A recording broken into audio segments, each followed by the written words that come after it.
So we're here with Charles Soule, one of the great Marvel writers, and I gotta say, I have to, before I ask any questions, I have to talk about a book that I feel was probably one of the best books that Marvel put out in the past 5 years that you were the writer for, and that is She-Hulk. Oh, thanks very much. That book right there, to me, encapsulated everything about She-Hulk and gave, some different layers and levels that really hadn't been touched on with the character before.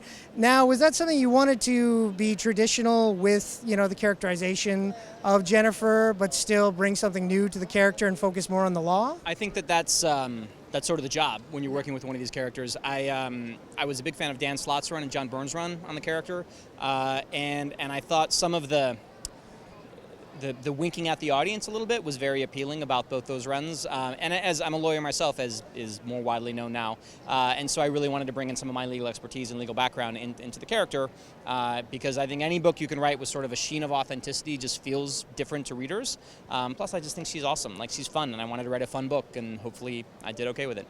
You did more than okay with it, sir. It was great stuff. It was very reminiscent, even though it was very modern, it was very reminiscent of, say, a Silver Age Marvel book in that sense. Now, how do you feel about Chip Zdarsky taking some of the ideas from that run and sprinkling them into his Howard the Duck? I think it's fantastic. I mean, anytime you create something new for Marvel or any big shared universe, DC or whatever, one of the ways that it's hopefully decent is when other writers or artists start using it and incorporating it into their stuff. So, Howard the Duck's office is in the same building as She-Hulk. Jessica Drew Spider-Woman had her office there for a little while. So, like, the idea of this, shared cheap office space where superheroes can have offices is a pretty good one, I guess. So it's fun.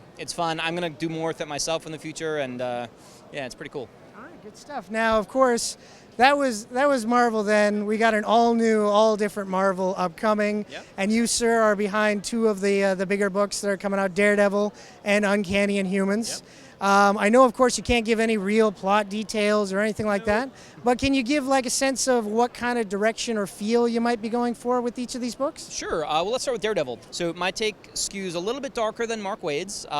It returns Daredevil to New York City from San Francisco, and he's practicing law there again, except the difference is that instead of being a defense attorney, which is what we've pretty much always seen him as, he's now a prosecutor. So he's trying to get criminals and put them in jail and take them off the streets, which, as you know, is very similar to what he tries to do as Daredevil. So he's in the DA's office, and sort of he's aligned almost. His vigilante self and his professional self are kind of on the same track, which is interesting for me. And the other big sort of plot point, there's two other big plot points. One is that his secret identity is back, so nobody knows that Matt Murdock is Daredevil. So kind of the whys and hows of that will be explained over time. And the other big part is that he's got a new sidekick, sort of an apprentice character, about who much more will be said in future weeks and months and days, but he's super cool. I'm putting a lot of time into trying to make him feel very different than other Marvel Universe characters, but instill that great kind of accessible everyman way that your Peter Parkers and so on tend to have. So that's fantastic. So much like Matt Murdock had Stick, this person will have Matt Murdock now. That's exactly right, and that dynamic is something that comes into play. Like Matt Murdock, he was trained by some pretty harsh people, and him as a teacher, I don't know that I'd want him as a teacher. With Uncanny Humans, you're working with McNiven, and then of course on Daredevil, Ron Garney, and then over on Lando, you've been working with Alex Mayleave.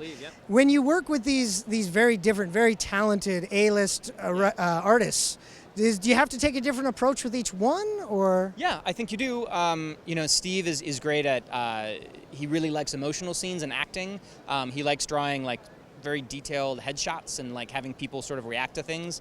And he's also amazing with action and so on and so forth. I mean, they're all great with action, but whereas Ron, as I'm finding, is a very noir-y, ink-heavy artist. So I want to give him as many scenes at night as I can.